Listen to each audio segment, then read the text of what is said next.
Сәлем достар, сіздермен осындай шоколадты печеньенің рецептісімен бөліскім келеді. Міндетті түрде жасап көріңіздер, өте керемет, күшті болып шығады. Жұмыртқасы жасалады.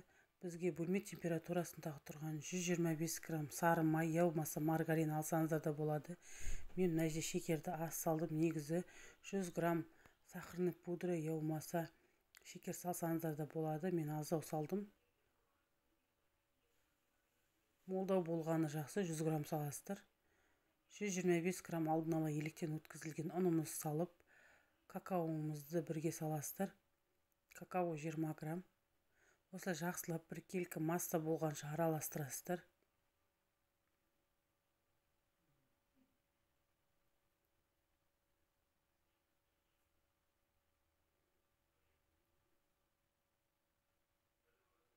Шамалы ванильный сахар, я болмаса ванилин саласыздар.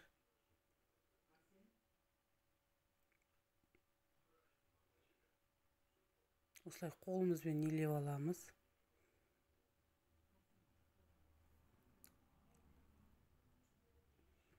Шамалы құттай болар-болмас қопсытқыш салсаңыздар болады.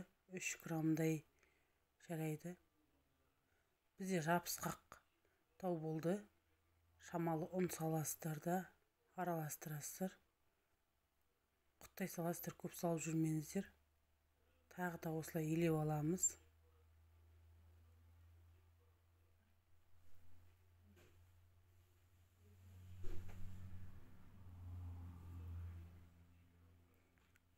Осылай дөңгелетіп алдын ала пешімізді қыздырып 160-170 градуста 10 минуттай пісіресіздер. Әркімнің пеші арғалай қарап тұрып, бір жағы піседі, бір жағы піспейді.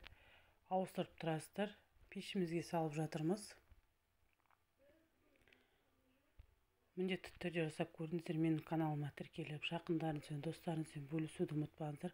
Қоңыраушаны басып қойыңыздар. Көптеген рецепттер болады. Сау болыңыздар, ас болсын.